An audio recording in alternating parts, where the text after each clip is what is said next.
आता मी सांगते आणि या आंदोलनाच्या अनुषंगाने त्यांच्यावरती चौकशी करून त्यांच्यावरती चौकशी करा. चौकशीत जे आढळेल त्यानुसार कारवाई करा. आता नाही, भामरेचा एक व्हिडिओ पण व्हायरल झालेला तो इरकरच्या वतीने गावकऱ्यांना दमदाटी करतो.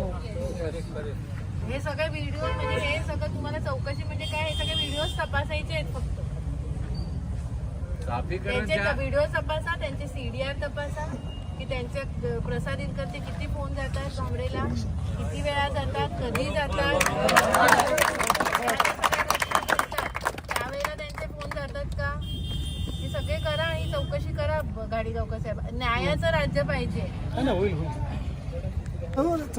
चौथीपर्यंत मी पण गाडी शिकलोय. गाडीगावकर साहेब प्रसाद इरकरचं आता त्यांच्या आता आणखी 2